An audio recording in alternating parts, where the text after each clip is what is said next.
Hello students, कैसे हैं आप।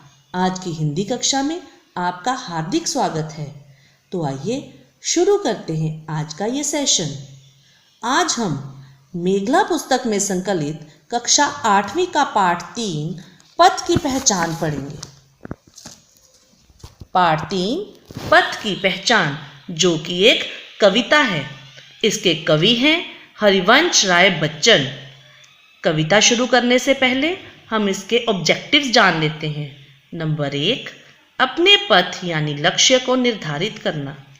नंबर 2, जीवन में आने वाली कठिनाइयों का डटकर सामना करना। नंबर 3, कठिनाइयों से डरकर अपनी राह न बदलना। बच्चों, कविता को शुरू करने से पहले हम इसके कठिन शब्दों को अपनी बुक पर मार्क करेंगे। आप भी मेरे साथ साथ पेंसिल के साथ बुक पर लिखेंगे।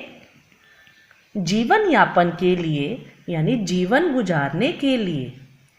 मार्ग मीन्स रास्ते या रास्ता। अग्रसर, अ ग के पैर में पदेन, सर, अग्रसर मीन्स आगे बढ़ना। महापुरुषों, महापुरुषों मीन्स महान व्यक्तियों। प्रथम लाइन, प्रथम शब्द पूर्व। पूर्व मीन्स पहले। पूर्व का उच्चारण देखिए, प को बड़ा ऊ, व के ऊपर रेफ। अगला शब्द बटोही। बटोही मीन्स मुसाफिर, यात्री या राहगीर। बाट, बाट मीन्स रास्ता या मार्ग। बाट पर चलने वाला ही बटोही कहलाता है। पुस्तकों मीन्स किताबों। व को छोटा ऊ, आधा स, त, क को ओ, ऊपर बिंदी। पुस्तकों मीन्स किताबों। कहानी, कहानी मीन्स कथा। ज्ञात होता यानी पता चलता। अगला शब्द औरों की जबानी। औरों की जबानी मीन्स दूसरों द्वारा कही गई। अनगिनत यानी असंख्य, जिसे गिना ना जा सके। पैरों की निशानी, कदमों के निशान। मूक, मूक यानी चुप। अर्थ, अ थ के ऊपर रेफ, अर्थ मीन्स मतलब। पंथी, पंथी मीन्स राहगीर। पथ, पथ यानी रास्ता। अनुमान मीन्स अंदाजा। तो ये थे फर्स्ट पैरा के कठिन शब्द। आप लोगों की सुविधा के लिए इस पृष्ठ पर मैंने फर्स्ट पैरा के सारे कठिन शब्द लिख कर रखे हैं, साथ ही उनके अर्थ भी हैं। अगर कोई आपका शब्द छूट गया हो तो आप यहाँ से भी नोट कर सकते हैं। तो आइए अब हम फर्स्ट पैरा को रीड करते हैं। मूल उद्देश्य यानी ऑब्जेक्टिव्स मैं पहले ही आपको बता चुकी हूँ। सो अब हम कविता शुरू करते हैं। पूर्व चलने के बटोही, बाट की पहचान कर ले। इसमें कवि कहते हैं कि अपने जीवन पथ पर बढ़ने से पहले हमें अपने लक्ष्य को निर्धारित कर लेना चाहिए। पुस्तकों में है नहीं छापी गई इसकी कहानी। जीवन पथ पर आने वाली कठिनाइयों की कहानी किसी पुस्तक में नहीं छपी होती। हाल इसका ज्ञात होता है न औरों की जबानी, और ना ही ये किसी के द्वारा बताई जाती है। अनगिनत राही गए इस राह से, उनका पता क्या, पर गए कुछ लोग इस पर, छोड़ पैरों की निशानी। इस जीवन पथ पर अनगिनत लोग आगे की ओर बढ़े हैं, और बहुत से महान पुरुषों ने भी जीवन में कठिनाइयों का सामना करते हुए ही अपने लक्ष्य को पाया है। यह निशानी मूक होकर भी बहुत कुछ है बोलती, खोल इसका अर्थ पंथी, पथ का अनुमान कर ले। हमें इन महान पुरुषों की जीवन यात्रा से प्रेरणा लेनी चाहिए और उन्हें अच्छी तरह से समझना चाहिए और अपने जीवन पथ की ओर आगे बढ़ते रहना चाहिए। पूर्व चलने के बटोही, बाट की पहचान कर ले, यानी एक बार अपने लक्ष्य को निर्धारित अवश्य कर ले हे राहगीर। यही कवि इस फर्स्ट पैरा में कहना चाहते हैं। ये था फर्स्ट पैरा का भाव। अब हम करेंगे दूसरे पैरा का भाव, लेकिन उससे पहले फिर से करेंगे कठिन शब्द। व्यर्थ, आधा व य, थ के ऊपर रेफ। व्यर्थ मीन्स बेकार। असंभव, असंभव यानी कठिन। पग बढ़ाना, पग यानी पैर, बढ़ाना यानी आगे की ओर जाना। यात्रा मीन्स सफर। सरल, सरल यानी आसान। विश्वास, व को छोटी ईश, विश्वास, विश्वास यानी भरोसा। चित्त का अवधान, चित्त मीन्स होता है मन, तो चित्त का अवधान मन में निश्चय करना।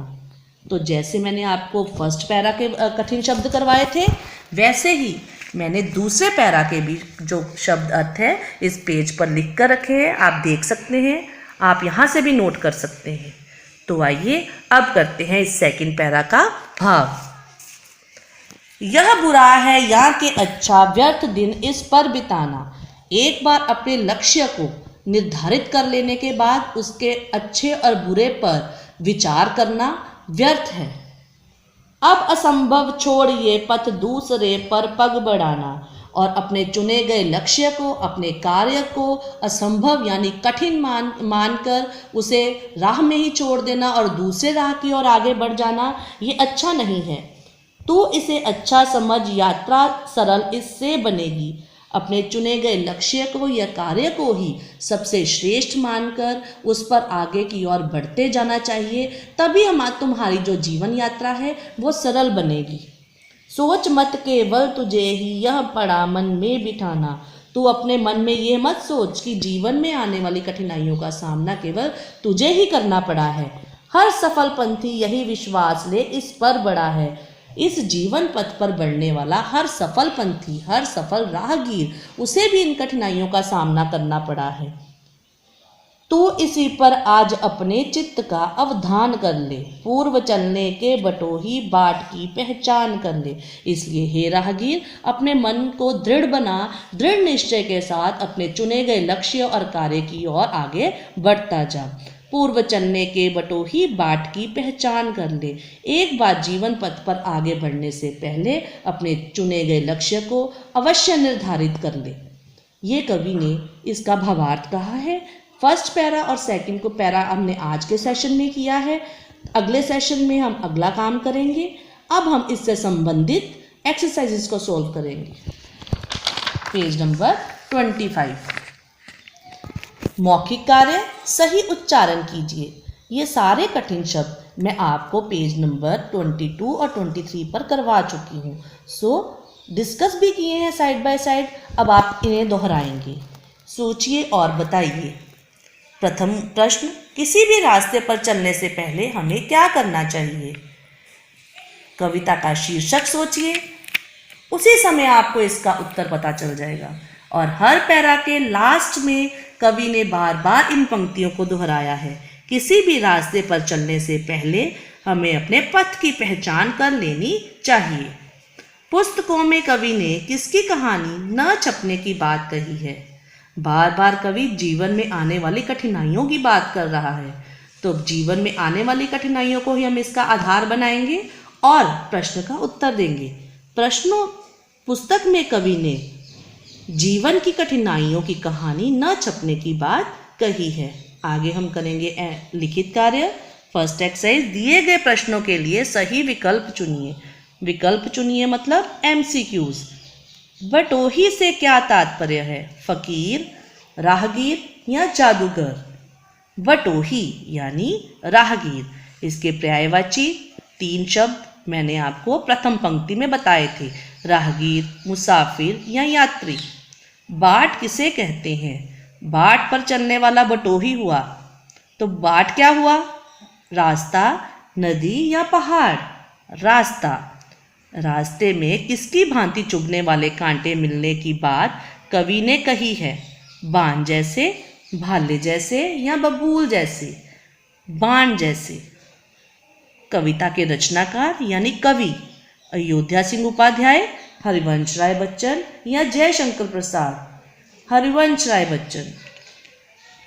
अगली एक्सरसाइज, कविता की पंक्तियां पूरी कीजिए। ये पंक्तियां आप पृष्ठ 22 और 23 पर भी पढ़ सकते हैं, इसलिए वहां से कंप्लीट कीजिएगा इसे। यहाँ मैं केवल एक ही बार आपकी सुविधा के लिए इसे दोहराऊंगी।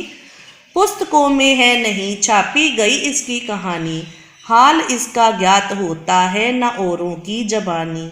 पूर्व चलने के बटोही बाट की पहचान कर ले। इस प्रकार हमारा आज का सेशन यही समाप्त होता है।